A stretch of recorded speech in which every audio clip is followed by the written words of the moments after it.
అక్కడ గురించి పూజించిన ముగ్గురు ఎస్టేట్ రిజిస్టర్స్ నాతో పాటు నేను కూడా అందులో ఒక సభ్యుడిని రిజిస్టర్స్ వేశారు. దాని మీద ప్రిలిమినరీ రిపోర్టు నేను ఇవ్వడం జరిగింది. ప్రిలిమినరీ రిపోర్ట్ ఏంటంటే అవకాశాలు అయితే ఉన్నాయి, ఇందులో ఇంకా లోతుగా విచారించాలని చెప్పేసరి నేను రిపోర్ట్ మేము ముగ్గురు కలిసి రిపోర్ట్ ఇచ్చాం. ఆ రిపోర్టు తదుపరి ఏంటంటే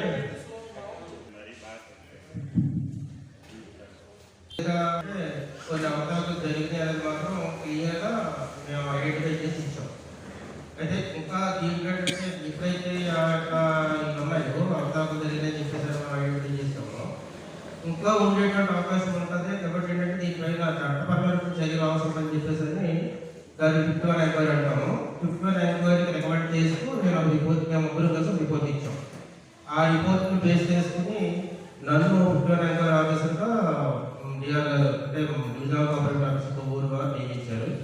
ఆ తర్వాత మనకు 51 ఎంక్వైరీ ఆఫీసర్గా ఉండేటువంటి పవర్స్ ఏంటంటే దాదాపుగా మనకి రికార్డు కేవలం ఆడిట్ అంటే డ్యూరింగ్ ది ఇయర్ చేస్తాం. అంటే డ్యూరింగ్ ది ఇయర్ అంటే ఏ సంవత్సరానికి అయితే ఆడిట్ అయితే ఆ సంవత్సరం చేస్తాం.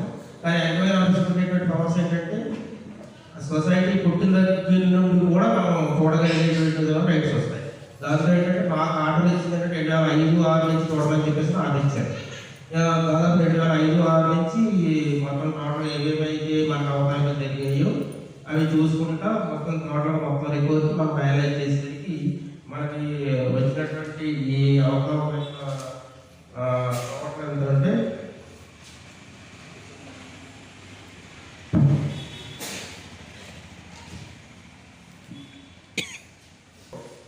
మనకి ఒక ప్రిన్సిపల్ పార్టీ, అది కూడా ఇంట్రెస్ట్ కాకుండా ప్రిన్సిపల్ పార్టీ 3,47,00,000 డిసప్రాపరేషన్ జరిగింది. దానిపైన దాదాపు 96 లక్షలు ఇంట్రెస్ట్ పడింది. దాంతో 4,37,00,000 ఫైనల్గా డిసప్రాపరేషన్ తెచ్చారు. ఇవి అన్ని రకాల ఐటమ్స్లో ఉన్నాయి. అంటే అన్ని రకాల ఐటమ్స్లో మన సొసైటీ చేసేటువంటి బిజినెస్ దాదాపుగా షేర్ క్యాపిటల్ దగ్గర నుంచి ఎస్పీ అకౌంట్స్, ముఖ్యంగా ఫిక్స్డ్ డిపాజిట్స్, లోన్స్, మన దగ్గర ఉన్నటువంటి అన్ని రకాల లోన్స్లో కూడా మిస్అప్రాపరేషన్ ఉంది. ఈ మిస్అప్రాపరేషన్ మొత్తం టోటల్గా మనకు ఐడెంటిఫై చేసింది 4,37,00,000. ఇందులో 54,14,000 మన ఎంక్వైరీ టైంలోనే కట్టారు. ఇక ఫైనల్గా మనకు మిగిలిందంటే 3,83,00,000 ఇంకా కట్టాల్సి ఉంది. ఇందులో మన బాధ్యులుగా ఎవరెవరు గుర్తించామంటే అప్పుడు సొసైటీలో సెక్రటరీగా పనిచేస్తున్నటువంటి కొండపల్లి సుబ్రహ్మణ్యం గారు ముఖ్యమైనటువంటి ఈ మిస్అప్రాపరేషన్ కారణమయ్యారు. దాంతోపాటు ఆ ఇంచుమించుగా 2005-6 నుంచి ఇప్పటి వరకు ఉన్నటువంటి బోర్డు మన మధ్యపూరి శ్రీమన్నారాయణ గారు బోర్డు వారే దీనికి మొత్తం టోటల్గా బాధ్యత అని చెప్పేసి తెలియదు. అంటే ఇందులో ఏంటంటే చాలా మంది అనుమానాలు ఉన్నాయి.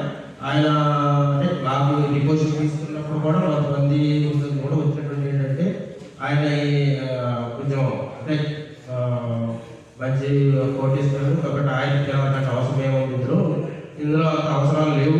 కానీ అంతా సేవే చేశారు నేను కాదను. అయితే ఇందులో ఏంటంటే ఒక వచ్చింది ఏంటంటే ఒక ప్రెసిడెంట్కి మన బాధ్యత చెప్పుకోము అని చెప్పేసి అంటే కనుక ఖచ్చితంగా ప్రెసిడెంట్ బాధ్యత తన యొక్క బాధ్యత నెరవేర్చాలి. ఎందుకంటే ఇక్కడ సెక్రటరీ కానీ లేదా స్టాఫ్ కానీ మిస్అప్రాపరేషన్ చేస్తుంటే మనం చూస్తూ కూర్చుంటే కనుక నాకు బాధ్యత లేదు, నాకు సంబంధం లేదు కుదరదు. ప్రెసిడెంట్గా మన బాధ్యత చెప్పుకోమంటే ఖచ్చితంగా ఎప్పటికప్పుడు క్యాష్ బుక్ రాసేటప్పుడు అటు కరెక్ట్గా ఆర్డర్స్ చేయకపోవడం వల్ల దాదాపుగా 31,99,000 మనకి అదే సొసైటీ కట్టాల్సినటువంటి తెచ్చాను. దానికి ఇంట్రెస్ట్ వచ్చి 6,85,000 అయింది. మొత్తం టోటల్గా 35,85,000. ఇందులో కట్టింది ఆల్రెడీ సెక్రటరీ పే చేశారు, 30,83,000 పే చేశారు. ఇంకా పే చేయాల్సింది 7,99,000 ఇంకా.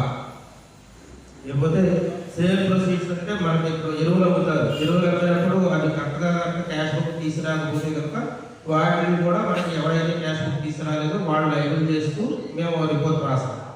దాని ప్రకారం ఏంటంటే ఒక ఫెర్టిలైజర్ సంబంధించి అంటే ఎరువులకు సంబంధించి ఒక 50,000, అందులో దాదాపు ఇంట్రెస్ట్ 3,480 రూపాయలు ఇచ్చింది. 3,480 రూపాయలు కట్టలేదు కాబట్టి దాన్ని లైబుల్ చేశాం. అది సింహాద్రి ఈశ్వర్ గుప్తా అతను లైబుల్ చేశాం. ఈ టోటల్ మిస్టేక్స్ వచ్చేసరికి ఏంటంటే కొండపల్లి సుబ్రహ్మణ్యం గారిని మధ్యలో శ్రీరామ్ ప్రెసిడెంట్ గారిని లైబుల్ చేశాం. లేకపోతే సేల్ ప్రాసెస్ పెస్టిసైడ్స్ వచ్చేసరికి కోనచంద్ర శ్రీనివాసరావు 51,340 అతను లైవ్ అయ్యాడు. లేకపోతే మెయిన్యూర్ లోన్స్, ఎరువులు లోన్స్ వచ్చేసరికి ముఖ్యంగా ఇక్కడే మెయిన్ ఇక్కడ సమస్య ఉంది. ఎరువులు లోన్స్ ఇవ్వడం అనేది మాత్రం వాస్తవం, అవన్నీ ఆ రసీదులు అన్నీ ఉన్నాయి, వచ్చేస్తున్నాయి, అన్నీ ఉన్నాయి. బట్ ఏంటంటే దాదాపుగా మేము 7-8 సంవత్సరాల నుంచి 9 సంవత్సరాల నుంచి కూడా లోన్స్ మీద ఇచ్చేది కానీ వసూలు చేయట్లేదు. మరి ఎందుకు వసూలు చేయట్లేదు అంటే వాళ్ళకి తెలుసు, బోర్డుకు తెలుసు, సెక్రటరీ తెలుసు. మరి అది వసూలు చేసి క్యాష్ బుక్ తేవట్లేదు తెలియట్లేదు, లేకపోతే అసలు వసూలు చేయలేదు తెలియట్లేదు. అంటే ఏంటంటే ఏదైనా మెన్యూలో పెస్టిసైడ్ అవుతుంది. ఒక పంటకి మనము ఆ పంటకి మనము ఎరువులు వేయడానికి, లేకపోతే ఆ పంటకి పురుగు మందులు వేయడానికి లోన్ తీసుకుంటాం. ఆ లోన్ ఆ పంట రాగానే వెంటనే కట్టేయాలి. కానీ ఏ ఒక్క పైసా కూడా ఇక్కడ కట్టకపోయేసరికి ఏంటంటే వాళ్ళు ఇచ్చేది కాబట్టి వాళ్ళే దానికి లైబుల్ అని చెప్పేసి నేను ఫిక్సప్ చేశాను. అయినప్పటికీ కూడా ఎవరైతే దానికి సభ్యులు ఉన్నారో తీసుకున్న వాళ్ళు మాత్రం ఖచ్చితంగా కట్టాల్సిందే. ఫస్ట్ వీళ్ళ దగ్గర కట్టించేస్తాం, అది మాత్రం కట్టాల్సిందే. అంటే వాళ్ళు కట్టేసుకుంటారులే, మనకు సంబంధం లేదనుకుంటే మాత్రం కుదరదు. అది సభ్యులు కూడా గమనించాల్సిన ప్రాబ్లం. లేకపోతే గవర్నమెంట్ మెన్యూర్ లోన్స్ కొంత డిఫరెన్స్ వచ్చింది. అంటే ఆడిట్ రిపోర్ట్కి దీనికి మధ్య డిఫరెన్స్ వస్తే 2,57,000 డిఫరెన్స్ వచ్చింది. దాన్ని సెక్రటరీ అంటే సెక్రటరీ ఆడిట్కి ఇవ్వాల్సినటువంటి ఇన్ఫర్మేషన్ కరెక్ట్గా ఇవ్వట్లేదని చెప్పేసి సెక్రటరీకి లైబుల్ చేశారు. ఈ మెన్యూర్ లోన్స్ వచ్చేసరికి మీకు దాదాపు 14,04,500 రూపాయలు ఉంది. అలాగే ఇంకొక ప్రతిగానేమో 2 లక్షల కోట్లు. అంటే ఇది ఒక్కొక్కరు విడదీస్తాం అడిగిన. ఈ 16 లక్షలు ఏంటంటే మొత్తం సుబ్రహ్మణ్యం గారు, మధ్యపూర్ శ్రీమన్నారాయణ, సింహాద్రి ఈశ్వర్ గుప్తా ముగ్గురు లైబ్రరీ అవుతారు. ఎందుకంటే ఈశ్వర్ గుప్తాని వీళ్ళు ముగ్గురిని కనుక ఎందుకు లైబ్రరీ చేశానంటే ఈ ఈశ్వర్ గుప్తా మాత్రం డైలీ చెప్పాలి. అతనికి అసలు యాక్చువల్గా చెప్పాలంటే సేల్స్ బాధ్యత అనేది అప్పచెప్పాలి.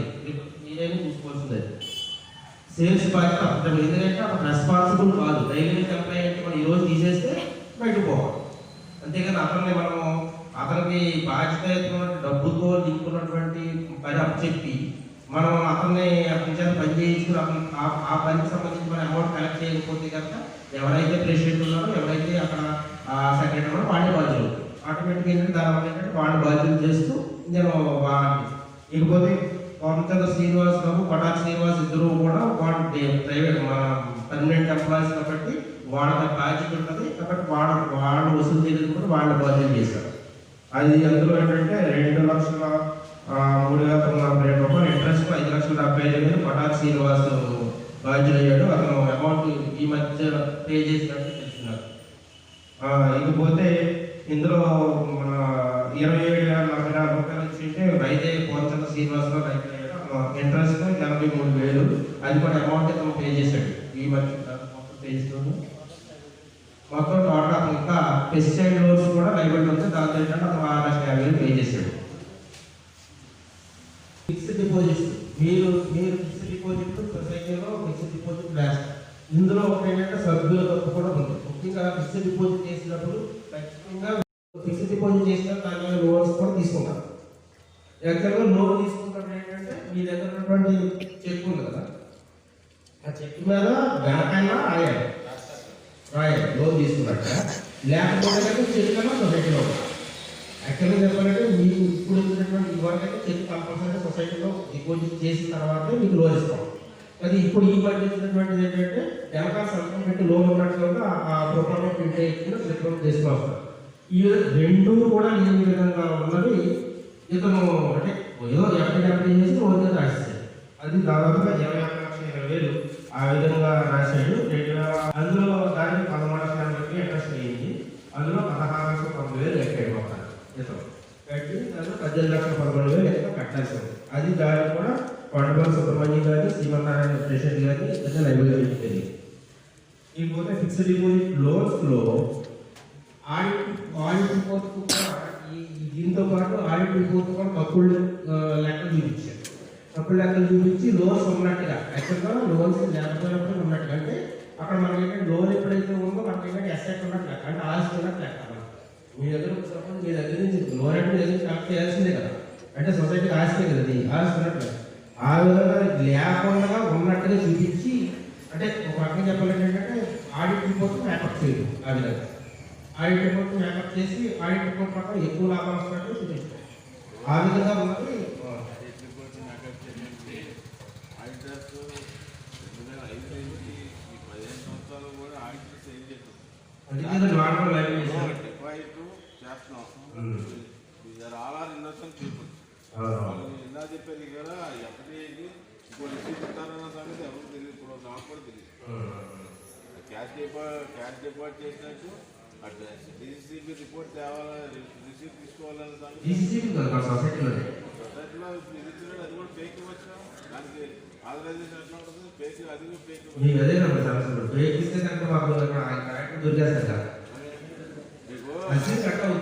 ఇప్పుడు ఆడిటర్స్ లోన్స్ అప్రోప్రియేట్ చూపించినప్పుడు ఆడిటర్స్ క్రాస్ చెక్ వెళ్ళదు కదా. డిపాజిట్స్ అసలు ఆడిటర్ డీసీబీలో ఈ బ్రాంచ్ సరిపడే డిపాజిట్ ఎన్ని ఉన్నాయి, లేకపోతే లోన్స్ ఎన్ని ఉన్నాయి, ఇది ఏం చూడకుండా వాళ్ళు కూడా బిజినెస్ అందరం పెట్టేసి ఏదైనా కొద్దిగా అయితే పుచ్చుకుని వెళ్ళిపోయి 15 సంవత్సరాల నుంచి ఇలాగా బ్యాక్లాగ్ చేసుకుంటూ వచ్చేసారంటే అసలు ఆడిటర్స్ ఎందుకు?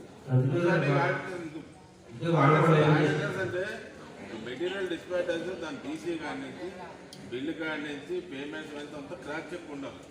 ఇప్పుడు అలాగే లోన్స్ ఉన్నాయి, మీరు చెప్పారు లోన్స్ నేనే తీసుకున్నాను 50,000, దాన్ని 1,50,000 చేయాలి. 1,50,000 చేస్తే లోన్స్ అప్లికేషన్ తెప్పించుకుని ఆడిటర్స్ చూడకుండా ఆన్లైన్ చేశారు. వీళ్ళందరూ ప్రజల్లో చుట్టే కదా. అసలు ఇప్పుడు ప్రెసిడెంట్ని ఏమన్నా వైబుల్ చేస్తున్నారు, అది బైలా ప్రకారం చేస్తారా లేకపోతే దాని రూల్స్ ఏంటి చెప్పండి. సాధారణంగా want to go CBI enquiry also. దీంట్లో ఇప్పుడు ఆడిటర్ చేసిన పని ఏంటి, దీనికి సంబంధించిన స్టాఫ్ చేసిన పని ఏంటి, ఐసిఐసిఐ బ్యాంక్ ఏం చేసింది కూడా కావాలి కదా. చెప్పింది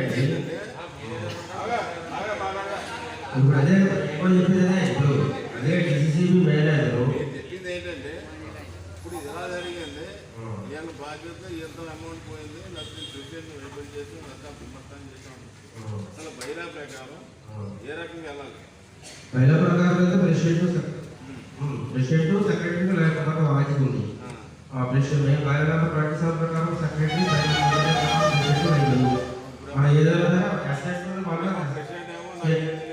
వీళ్ళందరూ కూడా స్టాఫ్ మేమే చేసి ఉన్నాను. దానికి ఏమి లేదు. ప్రెసిడెంట్ ఏమో మా తెలియదు ఏళ్ళ చెప్పారు స్టాఫ్ అంతా. చెప్పినప్పుడు వీళ్ళ కట్టడానికి సంస్థ లేదు. వీళ్ళందరూ 3.8 అట్లా కట్టలేదు. అసలు ఏంటి డిపాజిటర్స్ అంటే డిపాజిటర్స్ మొత్తం సంస్థ జరిగిన ఆల్ యాక్టివిటీస్ మీద డిపాజిటర్స్ రైట్ ఉన్నాను.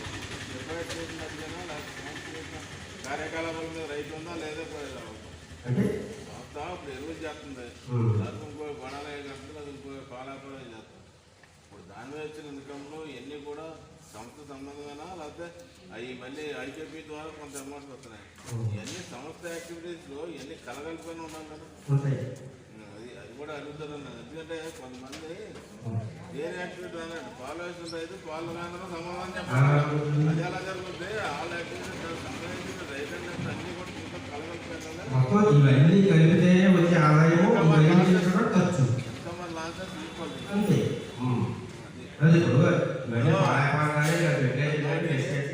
ఇక్కడ ఉండేది లోన్ ఇస్తారండి. లోన్ ఇచ్చి వాళ్ళ మీద నమ్మకం చెప్పని రైతు ఎవరైనా అప్లికేషన్ పూర్తి చేసి రైతుకి ఏమైనా ఇస్తారు ఎప్పుడన్నా?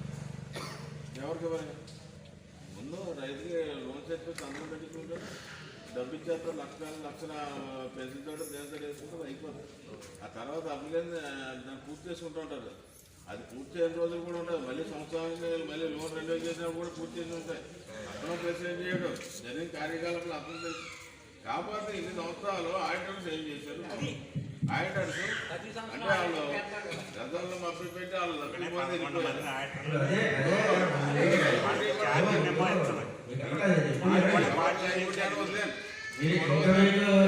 ఆడిటర్స్ క్రాస్ చెక్ వెళ్లకుండా సొసైటీలో డీసీబీలో సూర్యాపాలెం బ్యాంక్ ఎన్ని డిపాజిట్లు ఉన్నాయి, ఎంతమంది వాల్టర్స్ ఉన్నారు, అట్లాగే లోన్స్ ఎన్ని ఉన్నాయి, రైతులు ఎంతమంది లోన్ తీసుకున్నారు, అసలు ఈ క్రాస్ చెక్కి వెళ్లకుండా వీళ్ళు సంతకాలు పెట్టేసి వెళ్ళిపోయినట్టు 15 సంవత్సరాలు ఇది కావాలి. ఈ యొక్క ఆర్థికలు తీసుకొని అడ్మినిస్ట్రేషన్ వారి ఆధ్వర్యంలో నిర్వహించడం జరిగింది. 2005 నుంచి ప్రభుత్వం 2019లో ఈ యొక్క పాలక వర్గాల కాలపరిమితి ముగిసిన తర్వాత కొత్త జగన్ గారి ప్రభుత్వం వచ్చిన తర్వాత పాత పోస్టులు రద్దు చేసి ముగ్గురు సభ్యులతో నామినేట్గా ఈ యొక్క సంఘ యొక్క కార్యక్రమాలు నిర్వహించడానికి ప్యానల్ని వారు తెరచేసి ఇవ్వడం జరిగింది. ముఖ్యంగా కోటిపల్లి గణపతి ప్రసాద్ గారు ఈ యొక్క ప్యానల్ అధ్యక్షుడిగా, మరి అదేవిధంగా నరసింహ గారు పసలపూడి, అదేవిధంగా మన గ్రామంలో కాలం చేసినటువంటి మొగల ప్రదేశ్ గారు, ఈ ముగ్గురు కూడా ఈ యొక్క సంఘ ప్యానల్గా పాలకవర్గ సభ్యులుగా ప్రభుత్వం నియమించడం జరిగింది.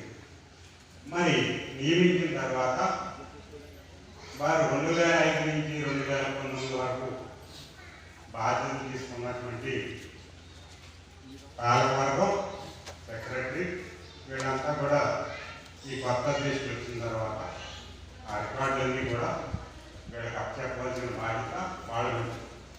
కానీ ఆయన సీట్లో కూర్చుని ఏ రికార్డు, ఏది మినిట్స్ వస్తుంది, క్యాష్ వస్తుంది, ఇందులో ఉన్నటువంటి డిపాజిట్దారులు ఎవరున్నారు, ఎందరున్నారు, మన సంఘం డిపాజిట్దారులకు ఎంత చెల్లించవలసి ఉంది, ఆ వివరాలన్నీ పట్టుకుని నాకు తెలియదు. ఆయన ముఖ్యంగా గణపతి గారు నేను ఏంటో ప్రజలకు వచ్చేవారు కొత్తగా.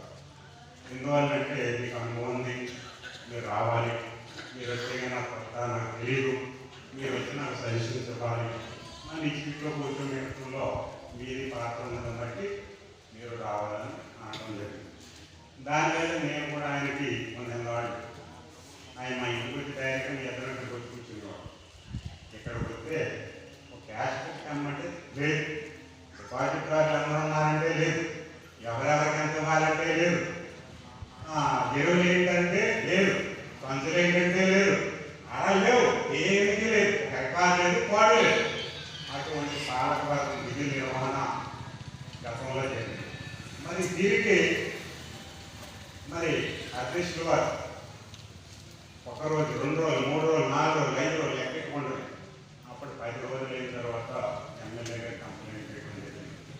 సార్ మా గ్రామంలో సొసైటీలో కనపడుతుంది, మరి ఆయన సీట్లో కూర్చున్న తర్వాత మన బాధ్యతలు నిర్వహించామంటే ఒక రికార్డ్స్ కూడా ఏమి ఇవ్వట్లేదు, అన్నీ కూడా వాళ్ళు బాధ్యత చేయలేదు కాబట్టి విషయం మీ దృష్టిలో పెడుతున్నామని మా శ్రీనివాస్ మా ఇంట్లో దృష్టిలో పెట్టడం జరుగుతుంది. మరి వాళ్ళు వెంటనే స్పందించి ఆ సంబంధిత ఓవర్ డివిజనల్ ఆఫీసర్ గారు ఫోన్ చేసి మీరు వెంటనే సూర్యారావు సొసైటీ కదండి, అక్కడ వాళ్ళ రికార్డు యాన్వర్ చేయలేదు, ఆ యాన్వర్ చేసి నాకు ఫోన్ చేయమన్నారు. అప్పుడు డివిజనల్ అధికారి వారు మర్నాడు ఆయన స్థానిక బ్రాంచ్ మేనేజరు, సూపర్వైజరు అంతా వచ్చి ఇక్కడ సెక్రటరీ వాళ్ళు పిలిపించి ఏముంది పెట్టండి అని చూస్తే 1 సంవత్సరం నుంచి కార్యక్రమాలు రోజులు గడిచిపోయి కానీ క్యాష్ బుక్ మాత్రం రాయి.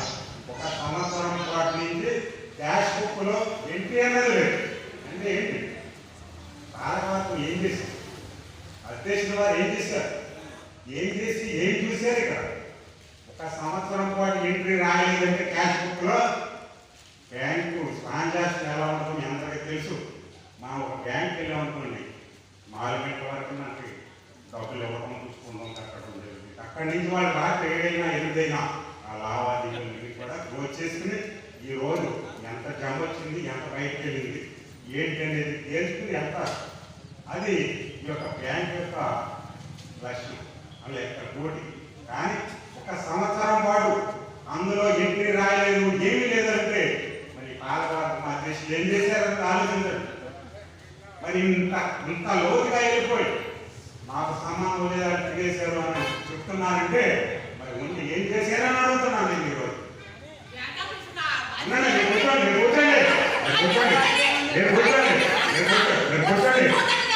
కూర్చోండి.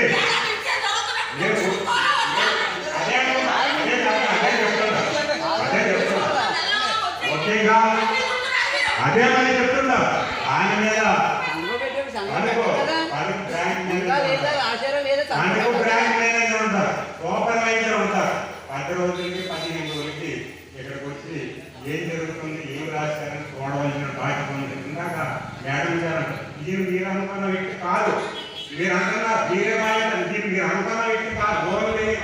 ఎంక్వైరీ చేసే వ్యక్తి మాత్రమే, 10 రోజులకి చూసే వ్యక్తి మాత్రం కాదు. అది మీరు గమనించండి. ఈయన కాదు, మీరు అనుకున్న మనిషి ఈయన కాదు, వేరే మనిషి. వాళ్ళు అది విషయమైతే పోతే ఎమ్మెల్యే గారి చెప్పిన మీద ఎంక్వైరీ వాళ్ళు వచ్చి రికార్డులు స్వాధీనం చేసి అవన్నీ చేయడానికి టైం పెట్టారు. ఏమని సెక్రటరీ 3 సంవత్సరాల నుంచి ఎందుకు రాయలేదు, ఇవన్నీ ఎప్పుడు రాయాలి చెప్తావు, దానికి ఎందుకు కొంత టైం ఇవ్వాలి కదా. ఇప్పుడు అతను ఏం రాస్తాడన్నదానికి కూడా ఆయన టైం వస్తుంది. ఇస్తే ఆయన తీసుకోడు కదా. ఆయన ఎంట్రీలు రాసిమ్మని ఇస్తే మొత్తం మీద 40 రోజులు ఆయన టేబుల్ కూర్చుంది. క్యాష్ 2 సంతకాలు, చైర్మన్ సెక్రటరీ సంతకాలతో 40 రోజులకి తన టేబుల్ మీద కూర్చుంది. తన రోజు అప్పుడు మొదలైంది. తాను ఎక్కిన తర్వాత 40 రోజులకి కానీ తనకి ఏం చేయడానికి లేదు. 40 రోజుల తర్వాత ఆయన రికార్డులు పరిశీలన చేస్తూ అంతకుముందే డిపాజిట్లు కూడా గత పాలకుమారు దిగిపోతూ ఒక 40-50 లక్షలు డ్రా చేసుకుని వాళ్ళకి సంబంధించిన వ్యక్తులు గట్రా తీసుకోవడం జరిగింది. అది మాత్రం నిజం.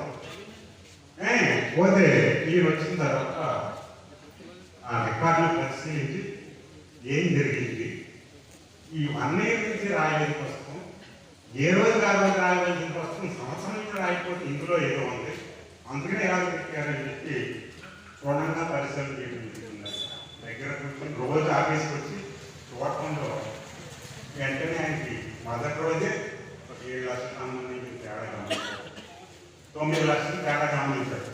వెంటనే క్యాకేజ్ సెక్రటరీ వేసింది ఈ 18 అదే తప్పు కూడానంటే తప్పు కూడటం కాదు, ఏదో చేసి నిజం చెప్పాను. నడిపోయి క్షమాపణ చెప్పాలి, క్షమాపణ తప్పు అయిపోయిందంటే తప్పు అవుతుందంటే కుదరదు, నేను పెట్టేస్తాను. అలాగే మనం 1 by 1 పేజీ వారీగా చూసుకుంటూ ఇంకో అసిస్టెంట్ వేసుకుని మొత్తం ఆ సంవత్సరానికి సంబంధించిన లెక్కలన్నీ పైనుంచి కూడుకుంటూ చూసుకుంటా వచ్చినట్టు. జీతాలు కూడా 2 సార్లు రాసుకోవాలి, ఇచ్చిందే మళ్ళీ తీసుకోవడం. ఇలాగా డిపాజిట్లు ఎవరికి వేసారన్నది లిస్ట్ లేదండి.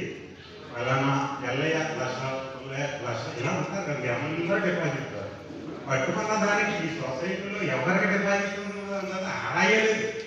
చూడండి, ఇందులో ఈ యాడ్ మనం చెప్తున్నాం, ఇదిగో రిజిస్టర్ గణపతి గారు అదే అన్నారు, నాకు ఇందులో డిపాజిట్ ఉన్న వాళ్ళ యొక్క లిస్ట్ కావాలని తయారు చేయమని. అప్పుడు అవన్నీ పుస్తకాలు తీసి తయారు చేస్తే ఇంచుమించు 750 మంది డిపాజిట్ చేసినట్టు 6 కోట్ల చిల్లర డిపాజిట్ ఉంది. 5 కోట్ల 10 లక్షలు. ఆ డిపాజిట్లన్నీ చూసిన తర్వాత ఆ బ్యాంకులో చూసేటప్పటికి 89 లక్షలు. ఇవ్వాల్సిందేమో 5 కోట్ల 10 లక్షలు. బ్యాంకులో ఉన్నది ఓన్లీ 89 లక్షలు. చూడండి, ఈ డబ్బు ఏమి 4 కోట్ల 20 లక్షలు వెనక్కి వెళ్ళింది. ఆయన రికార్డు తనిఖీ చేసి ఉండకపోతే ఈ రోజు గణపతి గారు ఈ యొక్క పార్టీ బయలేదు, ఈయనే తప్పు చేశారు. ఆయన దేవుడే ఎందుకున్నాడు కాబట్టి రుణంగా ఏ పేజీ పేజీ తనిఖీ చేస్తూ దానికి సంబంధించినటువంటి మ్యాటర్ని ఎప్పటికప్పుడు ఎమ్మెల్యే గారికి చెబుతూ సంబంధిత అధికారికి విన్నవించుకుంటూ చేసిన మీద 20 లక్షల వరకు తను ఫస్ట్ పేజీలో పట్టుకోవడం జరిగింది. ఆ 20 లక్షలు సెక్రటరీ అధ్యక్షుల వారు కూడా చెప్పాడు, రాష్ట్ర అధ్యక్షుల వారు, సార్ ఇలా మీరు చూశారో లేదు 20 లక్షలు తేడా పట్టుకున్నాను, అతని దగ్గర దగ్గరికి ఈ రికార్డు కూడా ఒకసారి చూస్తానంటే పంపించాడు, చూశారు. సరే ఆయన ప్యాకేజ్ అడిగి మొత్తం మీద 20 లక్షలు తగ్గించాడు. 20 లక్షలు వచ్చింది కానీ తర్వాత దీన్ని ఎమ్మెల్యే దృష్టిలో పెడితే 20 కట్టించామండి, మాకైతే అనుమానం చాలా ఉంది దీని మీద. అంటే ఆయన మళ్ళీ ఆఫీసులో ఫోన్ చేసి ఈయన ఆధ్వర్యంలోని 3 సభ్యుల కమిటీని ఒకసారి ఎంక్వైరీ చేయండి అని మళ్ళీ 1 year పంపించారు.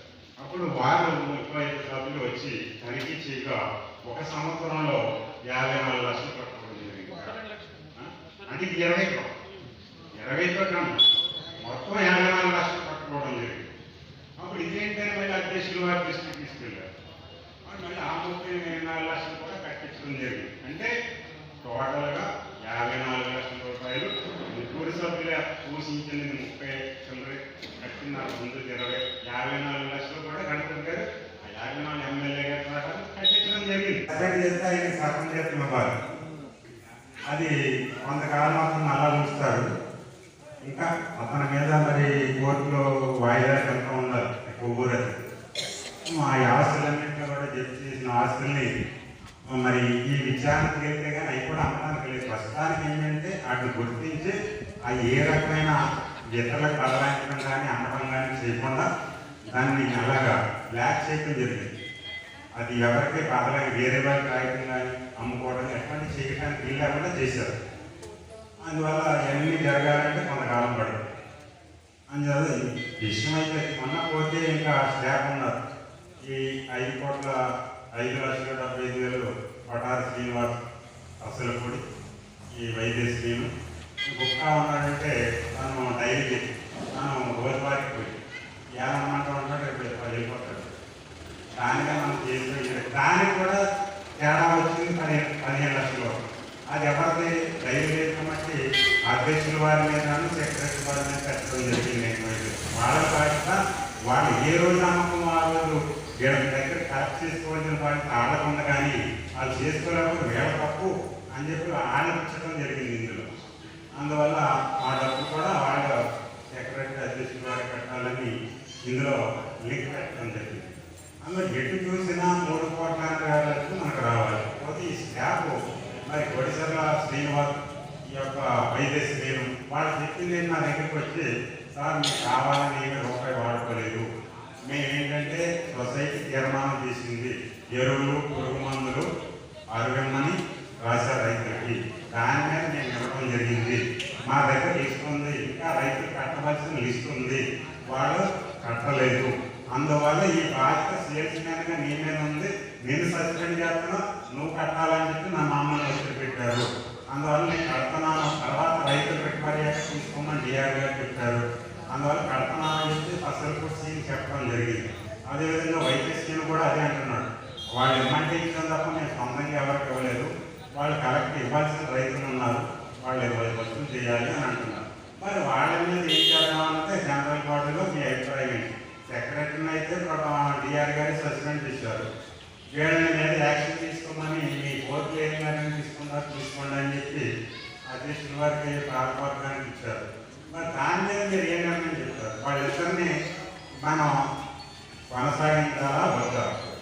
వాళ్ళు అనేది అది మేమైతే కావాలని చేయలేదు, సొసైటీ తీర్మానం ప్రకారం ఎరువులు అరుగమ్మన్నారు, రైతులకు ఇచ్చాం, కట్టవలసిన వాళ్ళు ఉన్నారు, వాళ్ళు కట్టకపోవడం వల్ల మా మీద పడింది, మమ్మల్ని కట్టమన్నారు, కట్టకపోతే నీకు చేయమన్నారు, డబ్బు కట్టే తర్వాత రైతుల దగ్గర వసూలు చేసుకోమన్నారు, రైతుల దగ్గర తర్వాత వసూలు చేసుకోమన్నారు. అందువల్ల నేను జడ్జి కడుతున్నా, గుర్తు కట్టుకోలేకపోతున్నాం అని వాళ్ళు చెప్పడం జరుగుతుంది. మరి దాని మీద కూడా మీరు ఏం చెప్తారో మీ అందరి అభిప్రాయం ఫైనల్ ఏం చేయమంటారు చేయడానికి ఈ ప్రారంభం ఆలోచన ముందుకు తీసుకొస్తారని తెలియజేస్తున్నాం. మరి మీ అభిప్రాయాలు మాట్లాడడానికైతే మరి దాని మీద కూడా ముందుకు మన ఆ పాలకవర్గం మాకు స్పెషల్ ఇంట్రెస్ట్ ఏం లేదు. అది వన్న దొంగతనం చేస్తే ఆయన తీసేసి యాది చెల్లాపను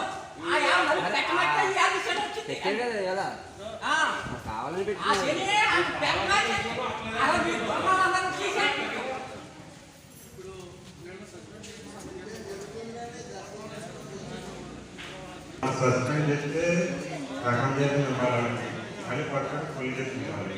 అదే మీ అన్న జనరల్ బాడీలో తీసుకుంటే మీ నిర్ణయమే ఫైనల్. ముందు డబ్బు రికవరీ చేయించండి, నేను 2% రికవరీ చేయించిన తర్వాత అప్పుడు ఉద్యోగాల్లో తీయండి. అంతేగాని డబ్బు రికవరీ చేయకుండా ఇప్పుడే తీసేస్తే తర్వాత సమాధానం ఎవరు చెప్తారు? గుప్తా మట్టి గుప్తా తినేసి ఎవరెస్ట్ వాళ్ళు తినేస్తే సొహాటి అనుకున్నారు, ఏమనుకున్నారు? డైలీ కూలర్ కూడా తినేస్తే ఇంకేంటి కానీ సొహాటి రికవరీ చేయండి, రికవరీ చేయండి, అప్పుడు ఉద్యోగాల్లో తీయండి. రికవరీ అన్నాలు పడుతుంది, రికవరీ అన్నాలు పడుతుంది. అదే మీ అభిప్రాయమే ఫైనల్. మీరు జనరల్ బాడీలో తీసుకునే నిర్ణయం రికార్డులో వస్తారు. మళ్ళీ కొన్ని పెద్ద పెద్ద కబుర్లు చెప్తారు, ప్రొక్లేస్ మందుబత్తలు లెక్కేమని లెక్కేయాలో పెద్ద కబుర్లు చెప్తున్నారు వాళ్ళు. ఓ రోజు అడిగేమంటే ఎవరు వాళ్ళు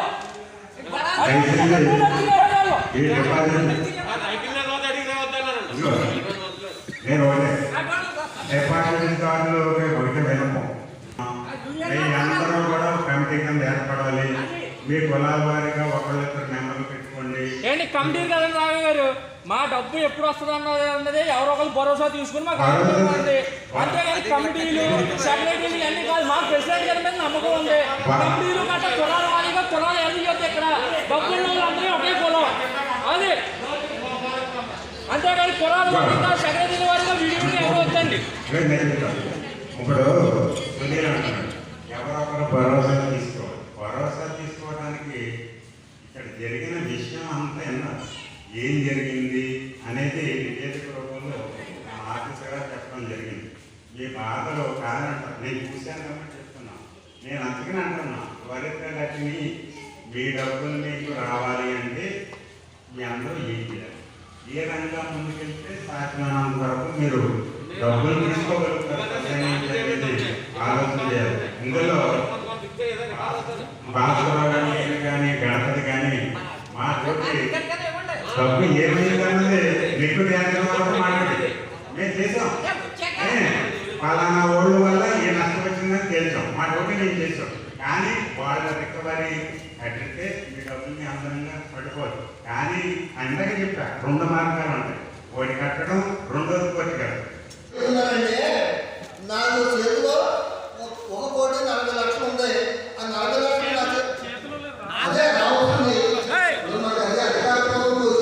4-5 రోజులు అంటే ఆలోచన చేయలేరు. 4-5 రోజులు కాదు, 15 రోజులు 20 రోజులు పెట్టుకోండి.